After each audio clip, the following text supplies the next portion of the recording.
राम राम बहन, राम राम। सुरीली चौपाल में आप लोगों का बहुत बहुत स्वागत है। आज हम सुरीली चौपाल में बन्ना सुनाते हैं।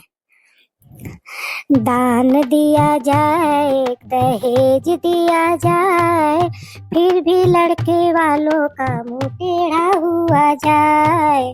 दान दिया जाए, दहेज दिया जाए, फिर भी लड़के वालों का मुंह टेढ़ा हुआ जाए। शर्म आती नहीं लड़के वालों को, गाली देते हजार लड़की वालों को। शर्म आती नहीं लड़के वालों को, गाली देते हजार लड़की वालों को।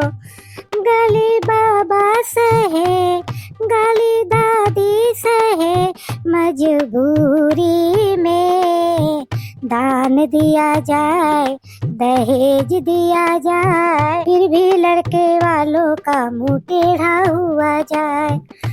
शर्म आती नहीं लड़के वालों को, गाली देते हजार लड़की वालों को।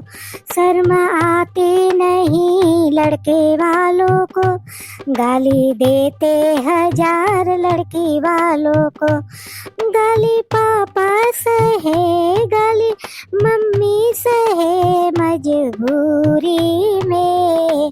दान दिया जाए कि दहेज दिया जाए, फिर भी लड़के वालों का मुंह टेढ़ा हुआ जाए।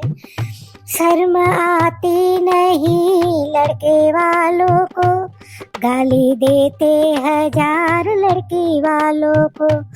गाली भैया सहे, गाली भाभी सहे, मजबूरी में। दान दिया जाए, दहेज दिया जाए, फिर भी लड़के वालों का मुंह टेढ़ा हुआ जाए। दान दिया जाए, दहेज दिया जाए, फिर भी लड़के वालों का मुंह टेढ़ा हुआ जाए। फिर भी लड़के वालों का मुंह टेढ़ा हुआ जाए। वाह दीदी वाह, बहुत अच्छा बन्ना सुनाई। इतना अच्छा गीत था कि लड़के वालों का टेढ़ा मुंह सीधा हो गया।